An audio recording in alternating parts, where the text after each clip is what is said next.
Well, since you can't come to the Museum of Printing in Haverhill, Massachusetts, I figured I'd bring a small part of the museum to you. Well, the smallest part. It's our collection of small miniature books, if you will. I think that's repetitive. They're small, and yes, they are miniature. This is a collection I got at the British Museum. They took some of their collections and put parts of them into these nice little books. I like them very much, and it's a little collectible set.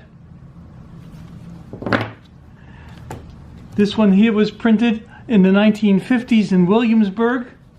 Again, it's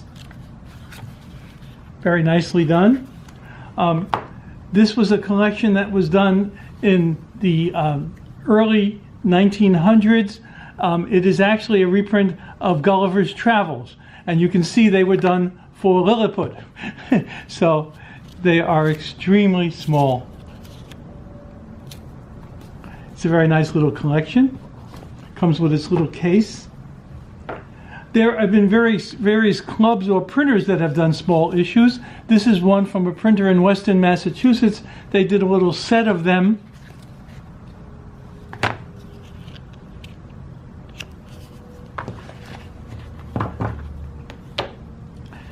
This is one by Isaac Walton, who did the book The Angler. If you were an English major like me, you had to read that. This was done in the 1800s, and it's been rebound, by the way, because it was falling apart. This is a little collection from various printers along the West Coast, and each organization of printers, starting in way in the north and going down to California, did a particular book and had various subject matters, but they were all done by each individual group. So this is the group from Seattle. And again, it comes in this wonderful little slipcase.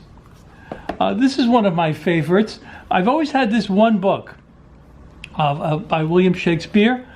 This was done in the 1920s, by the way, by the Knickerbocker Leather and Novelty Company. And recently, we were able to find an entire set of them, which is not easy to do. I guess they were trying to show the uses of their leather. This is a collection that was also done in the 1950s, and it was done by the Diamond Typographic Organization in New York City. This group goes back to 1831 or so. They're little, I call them devotionals, because they had little prayers and religious thoughts. So you had several of them in this collection.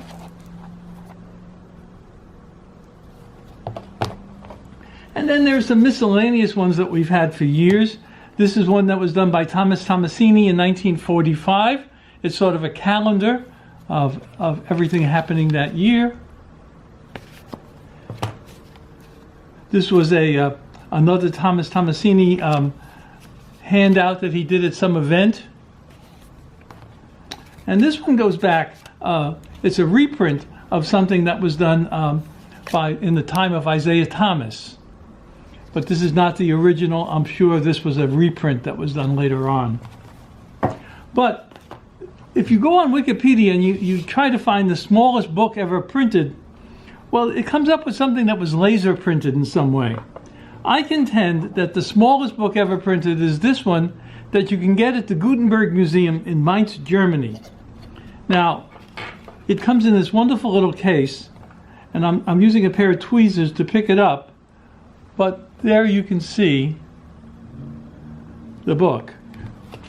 I just dropped it. And by the way, it's smaller than a, you ready for this?